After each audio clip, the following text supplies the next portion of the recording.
Gianna signed a surrogacy contract with a mysterious billionaire. That's the only way she could think to save her foster father's company. She hadn't seen the billionaire, but he had been giving orders on what she should be and what not to do.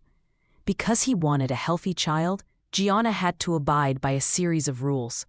No phone, she can't contact anyone, no family or friends, in fact, no connection to the outside world, no outing. She isn't permitted to go out unless she's going out with the secretary, which is a very rare case. Eat whatever she's given. She's to eat whatever is being prepared. Her diet's being controlled by a dietitian, and the gynecologist comes in every week to check on her. This lasts for a month. She felt like a pawn to the secretary and her so-called boss. And finally, the day came. The boss is coming today, so you'll need all the strength you can get to meet him, so I won't want you to have an emotional breakdown when he's meeting you. The secretary, Lillian, said, making specific airs on the meeting, and that really embarrassed Gianna. You don't need to feel embarrassed, it's normal. The woman mouthed and she frowned. Who wouldn't be embarrassed by this situation? Getting laid by a man who hasn't seen, and the worst of it is that you'll have to do it with your eyes closed or probably blindfolded. You aren't permitted to touch him or kiss him, and he won't do the same to you. What if she gets clumsy? She has never had any boyfriend and has never been into all this intimate and kissing. Sleeping with a man at 18 is a wild thought she has never pondered on, and now she'll be doing it with a complete stranger. She heard he's the wealthiest in the state, and no one knows his net worth, but that isn't her business. Her only problem now is how to get done with this contract, get the remaining salary. She intended to give the salary to her father because she'd come here for him, not for herself. Surrogacy? She laughed silently. How ironical. She was abandoned by her birth parents and lost all her childhood memories. Now she is forced to conceive a baby and abandon her. Okay, Lillian. She nodded. And also, you'll be going to the Austin Villa tonight, where the boss would be meeting you. She nodded. It was just like every other order she had taken in the past month. That evening, as the limo pulled at the villa, she slid down the windows, allowing fresh air from the seaside to grasp her. You love the view? Lillian asked her. She nodded, but didn't smile. All her life, she'd only seen things like this on TV and hadn't been privileged to be in one, but now she's in one. When the limo parked, she got out, and so did the secretary. Follow me, please, the woman said. Gianna followed her, not asking any questions. Every time Lillian looks at Gianna, she sees the daughter she couldn't have. She couldn't help but pity the young girl. When kids her age are busy whipping up from parties and enjoying their early adulthood, she's busy being a surrogate to save her family from being poor. Gianna is an extremely beautiful girl with a very frail and fragile body, with almond-shaped eyes and rosy lips. Men couldn't stand a chance in her beauty. She was the girl every man would want to keep. With beauty and brain, she was certainly a rare gem. She's more of a petite brunette with good curves and a good body. She was flawless. Taking another look at the young girl walking behind her, she couldn't help but pray the boss goes gentle with her. Night fell. In the luxurious room, the curtains were drawn to block all lights. After taking a bath, Lillian had only a night robe on.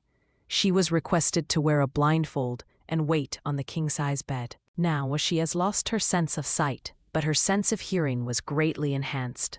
From a far distance, she heard the sound of a running engine getting louder as it approached the villa. The vehicle stopped right in front of the villa, and a young man stepped out of the Rolls-Royce Phantom.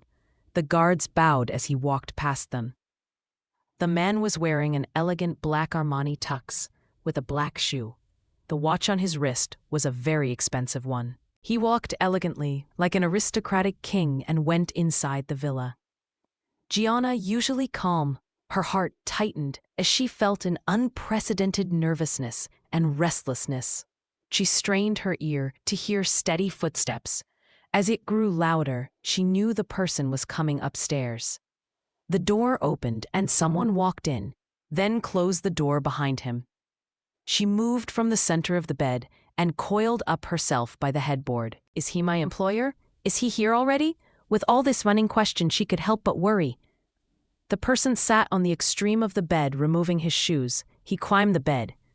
Gianna couldn't make out any details from the silhouette, but her heart was beating helplessly.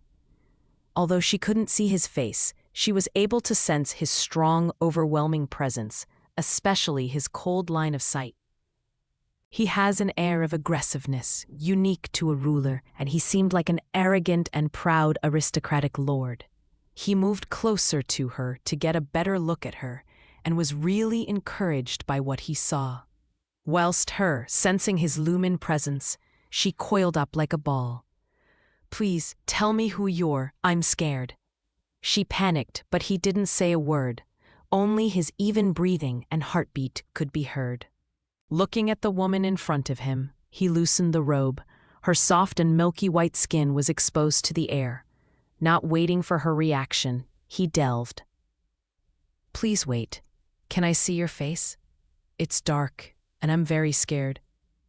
She cried like a helpless kitten. He stopped and furrowed his brow. There's nothing you should be scared of now. Lay still. He ordered like the arrogant king he is. It took her just a few minutes to finally absorb the mess she has put herself into. The man gazed at her legs. It was so soft and straight, he felt an impulse to hold it gently.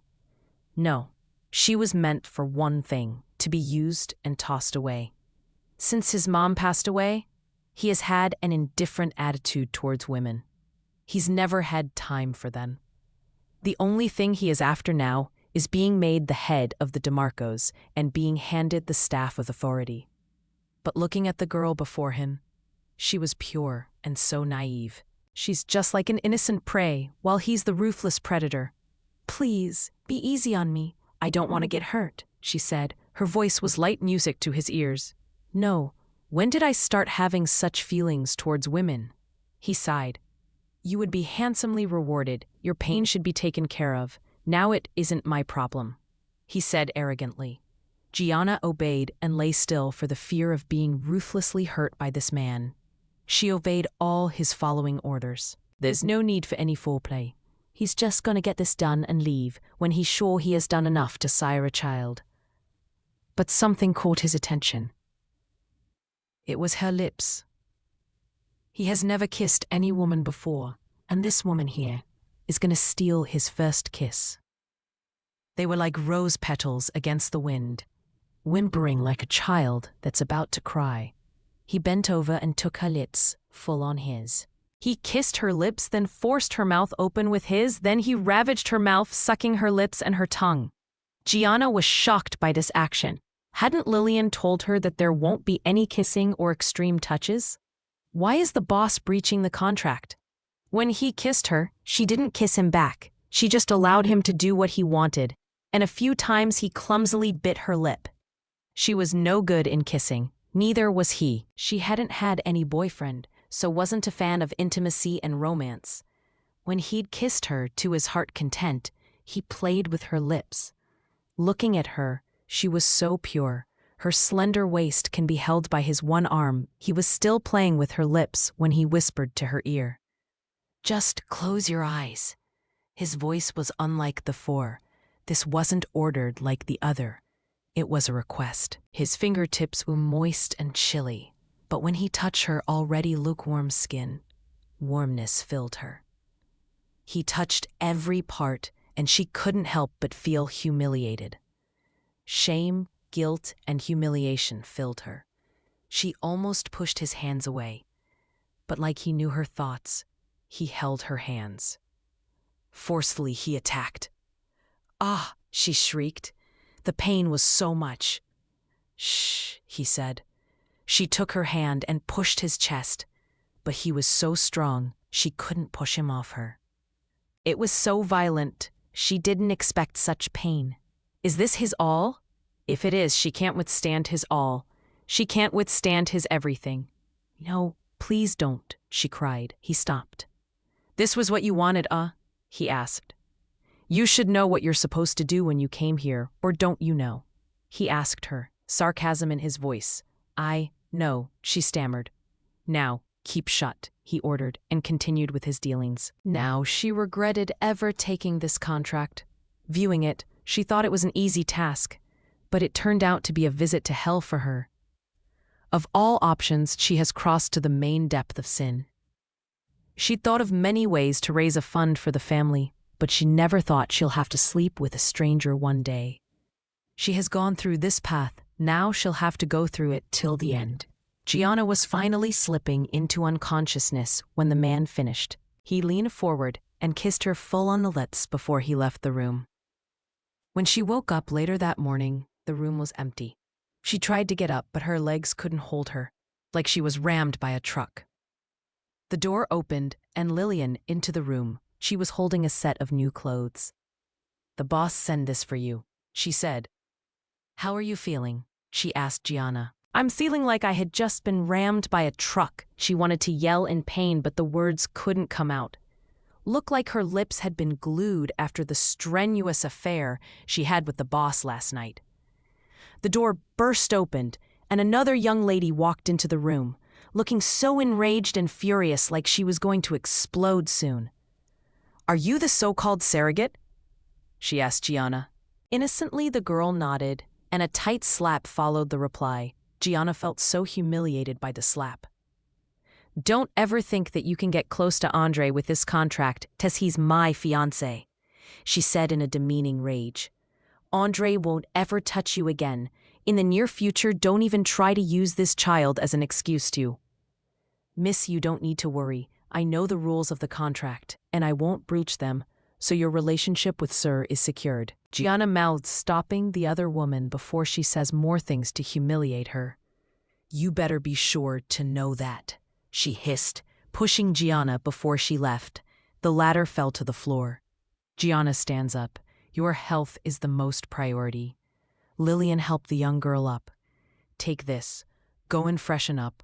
I'll ask someone to change the sheet, then breakfast would be served right after you freshen up," Lillian said, handing the clothes to her. Gianna nodded, took the clothes, and went into the washroom to freshen herself up. 8 months later. Inside, Gianna's cries filled the room. "Miss, push harder, please. The head is almost out," the matron told her. "Take a deep breath and push," she said. Gianna took a deep breath, then pushed harder. "His head's out.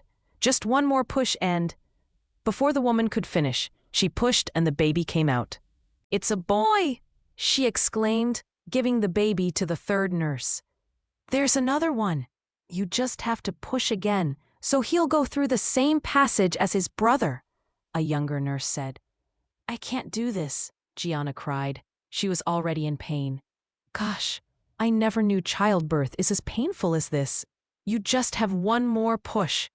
Gathering the little strength she had left, she pushed. The baby came out, but unlike his brother, this one isn't crying. It's a boy. The woman is always with a younger boy who looks exactly like himself, and most times in his dream, he'll try to go after them, but he had never caught up with them. They are always far from his reach. Most times, after running for ages, he'll only continue to see them go farther and farther till they're out of sight. Often after having such dreams, the boy wakes up with a high fever or heartache. So many doctors have been asked to know what the problem was, but they all came up with one word: telepathy. It's a connection between two people. They tend to feel each other's presence, even if they aren't close. But what bothered Justin was this: how can one have telepathy to his dead twins? That's the question those renowned doctors and physicians couldn't answer. Since nothing was said to be wrong with the boy, the matter was put at rest. "Father, do you think he's real?" Justin's lips trembled as he asked. "I wish he is. Now get up. I will send you to school today." Andre kissed the boy. It had been 8 years after the surrogacy contract. He cherished his boy, Justin, who was really clever. He was supposed to marry his fiancée, but he didn't. He chose to raise the kid alone. Sometimes, he would think of the woman, the mother of his child. On his way back home, he saw a woman was crying. Somehow, he stopped the Bentley and moved out of the car. Maybe it was because he felt a tinge of familiarity towards her. Do I know her before? She looks like a 20 or 22-year-old, wearing a simple office outfit, but a stunningly beautiful body.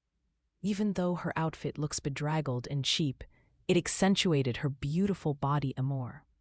The little exposed part of her skin was so fair and flawless.